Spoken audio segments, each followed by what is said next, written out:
Profesor Yoshide Kozai asal Jepang, ahli geografi astronomi bumi, Profesor William, ahli ilmu astronomi dan antariksa asal Meksiko, Amerika Serikat, Profesor Alfred Korner, ahli geologi bumi Johannes Gutenberg University asal Jerman.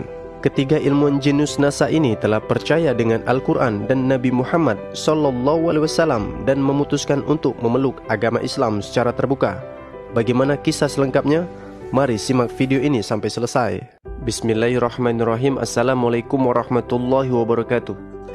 Lagi-lagi, wahyu yang dibawa oleh Nabi Muhammad SAW kembali terbukti. Ini merupakan salah satu bukti bahwa Al-Quran bukanlah karangan dari manusia, melainkan wahyu, petunjuk dan peringatan bagi manusia dari Tuhan semesta alam. Al-Quran adalah kitab terupdate, terakhir dan terbaru sebagai penyempurna dan penutup kitab-kitab sebelumnya, yaitu Zabur, Taurat, Injil dan terakhir Al-Quran. Di dalam Al-Quran berisi ilmu dan pelajaran yang mencakup astronomi, biologi, fisika, kesehatan dan ilmu teknologi. Kali ini kebenaran Al-Quran datang dari ilmu antariksa luar angkasa dan terbukti secara terperinci 100% benar secara ilmiah dan penelitian. Salah satu penyumbang dana terbesar di NASA atau National Aeronautic and Space Administration ternyata berasal dari Arab Saudi untuk pengembangan program luar angkasa Amerika Serikat dan penelitian umum luar angkasa jangka panjang. Sebagai rasa terima kasih NASA kepada Arab Saudi atau umat muslim sebagai donatur pemberi dana terbesar pengembangan NASA, yaitu NASA mengikut sertakan Pangeran Sultan bin Salman, putra dari Raja Arab Saudi, Raja Salman bin Abdul Aziz As Saud, untuk ikut terbang mengorbit bumi tepatnya pada tahun 1985 menggunakan pesawat ulang-aling Discovery milik NASA yang diterbangkan dari Kennedy Space Center, Florida, Amerika Serikat.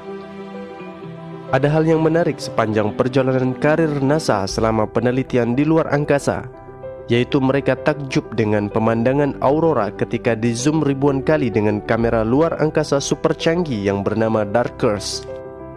Dari penelitian dan pengamatan panjang tersebut, akhirnya ilmuwan NASA mendapat informasi dan kesimpulan bahwa bumi ini dahulunya menyatu dengan langit dan terpisah akibat adanya ledakan Big Bang atau supernova atau Rosnova. Salah satu ilmuwan ahli NASA sekaligus kepala penelitian eksperimen planet yang bernama Korner mengatakan bahwa kehidupan manusia di planet diawali dengan turunnya air. Maka setiap planet yang dituruni air, maka akan ada kehidupan di dalamnya, ungkapnya. Maka dari itu NASA yang dipimpin ilmuwan bernama Korner berambisi meneliti dan menjelajah planet-planet untuk mencari tahu apakah di sana terdapat air, karena air adalah cikal bakal kehidupan, ungkapnya. Ternyata sistem dan hal ini telah disampaikan oleh Nabi Muhammad SAW 1400 tahun yang lalu melalui Al-Quran secara terperinci dan 100% benar. Nabi Muhammad SAW diperlihatkan dan diberitahu oleh Tuhan semesta alam melalui Al-Quran, yaitu surat Al-Anbiya ayat ke-30. أَوَلَمْ يَرَ الَّذِينَ كَفَرُوا أَنَّ السَّمَاوَاتِ وَالْأَرْضَ كَانَتَا رَتْقًا فَفَتَقْنَاهُمَا وَجَعَلْنَا مِنَ الْمَاءِ كُلَّ شَيْءٍ حَيٍّ أَفَلَا يُؤْمِنُونَ. Yang artinya, dan apakah orang-orang kafir tidak mengetahui bahwasanya langit dan unsur-unsur pembentuk materi bumi itu keduanya dahulu adalah satu yang padu. Kemudian kami pisahkan antara keduanya, dan dari air kami jadikan segala sesuatu yang hidup. Maka mengapakah mereka tidak juga beriman? Ayat ini terdengar dan terlihat jelas sesuai apa yang dikatakan oleh kepala penelitian NASA, yaitu Profesor Dr. Alfred Korner, bahwasanya ia berpendapat bumi itu dahulunya adalah satu yang padu dan terbentuk dengan adanya ledakan Big Bang, dan bumi itu hidup setelah dituruni air. Maka setiap planet yang dituruni air, maka akan ada kehidupan di dalamnya, ungkapnya. Hal inilah yang membuat para insinyur dan ilmuwan barat terkejut sekaligus takjub atas kebenaran Al-Quran. Bagaimana mungkin seorang laki-laki bernama Muhammad yang hidup 1400 tahun yang lalu mengetahui sistem antariksa luar angkasa secara tepat dan 100% benar? Padahal pada zaman itu teknologi pesawat antariksa belum ditemukan dan belum ada. Dan berikut pernyataan-pernyataan dari ilmuwan-ilmuwan jenius NASA dari berbagai negara, Amerika, Jepang, dan Jerman. Mereka percaya bahwa Nabi Muhammad benar-benar utusan Allah, Tuhan semesta alam. I find it very interesting that this sort of information is in the ancient scriptures of the Holy Quran, and I have no way of knowing where they would come from. But I think it is extremely interesting that they are there and that this work is going on to discover the meaning of some of the passages. Well, I would think it must be the divine being. Actually, I'm very much impressed by finding true astronomical facts in Quran. And for us, we modern astronomers have been studying very small fields of the universe. We concentrated our efforts for understanding of very small parts, because by using telescope we can see only a very few parts of the sky without thinking whole the universe. So by reading Quran and by answering to your questions,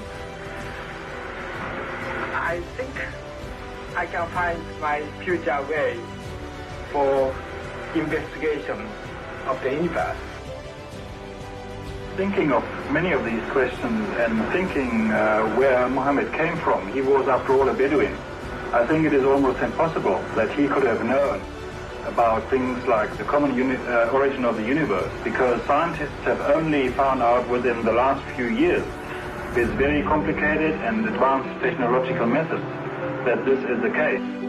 Somebody who did not know something about nuclear physics 1400 years ago could not, I think, be in a position to find out from his own mind, for instance, that the earth and the heavens had the same origin, or many other of the questions that we have discussed here.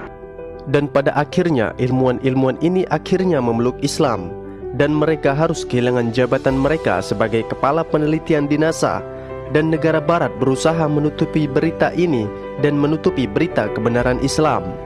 Bahkan seorang penulis filsuf dan sejarawan Inggris yang terkenal bernama Thomas Carlyle, ia menulis buku yang berjudul One Horse Hero Warsi and the Heroic in History yang ditunjukkan kepada negara barat. Betapa menakjubkan seorang manusia sendirian dapat mengubah suku-suku yang saling berperang dan kaum nomaden atau Baduy menjadi sebuah bangsa yang paling maju peradabannya hanya dalam waktu kurang dari 2 dekade. Kebohongan yang dipropagandakan kaum barat yang diselimutkan kepada orang ini atau Muhammad hanyalah mempermalukan diri kita sendiri, sosok jiwa yang besar, yang tenang, seorang yang mau tidak mau harus dijunjung tinggi. Dia diciptakan untuk menerangi dunia. Begitulah perintah Sang Pencipta dunia. Di antara aib terbesar hari ini ialah bahwa masih ada saja orang yang mengatakan bahwa Islam adalah agama bohong dan Muhammad adalah penipu.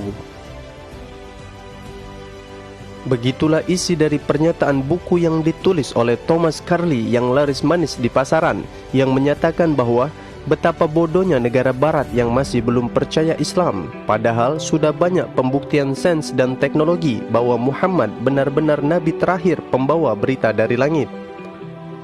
Inilah bukti bahwa Al-Quran adalah wahyu yang diturunkan oleh Tuhan semesta alam, dan sekaligus bukti bahwa Nabi Muhammad benar-benar diterbangkan oleh malaikat Jibril ke langit untuk dimirajkan menghadap Allah, untuk menerima perintah solat langsung menghadap Tuhan semesta alam.